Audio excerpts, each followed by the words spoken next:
Resumido.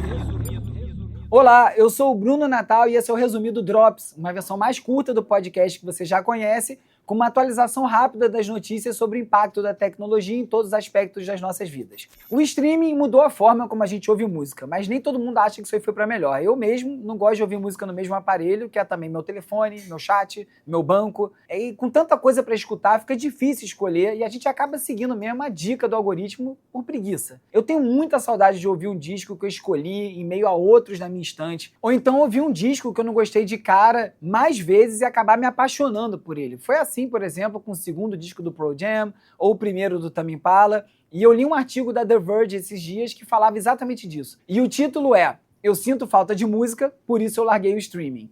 E o autor, o Nick Oat, conta que ele era usuário pagante do Spotify há mais de 10 anos, usava todo dia, até que ele resolveu cancelar a conta. E ele conta que ele não é um saudosista, não odeia a internet, o que pegou para ele foi justamente o excesso de facilidade, como essas playlists automáticas, as recomendações sempre certeiras, o Spotify Wrapped, que fazem você não precisar pensar na hora de escolher música. E ele sentiu falta de ter que ir mais atrás de novos sons por conta própria, conversar com gente, garimpar, em vez de usar a música só como uma espécie de papel de parede sonoro.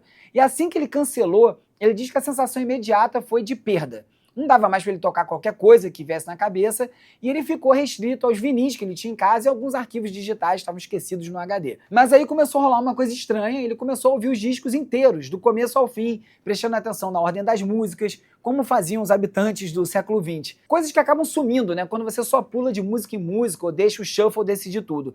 E aí a música voltou a conectar ele com outras pessoas.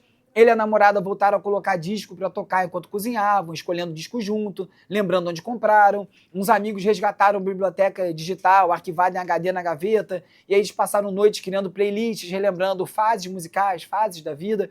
O irmão dele veio passar uma tarde inteira ouvindo e conversando sobre as músicas que importavam quando eles eram jovens. E tem um lance que ele falou que eu achei bem revelador. Nesse tempo todo, ele ficou com uma música grudada na cabeça, chama Flame Shards Goo, da ML Book, que ele tinha ouvido muito no Spotify.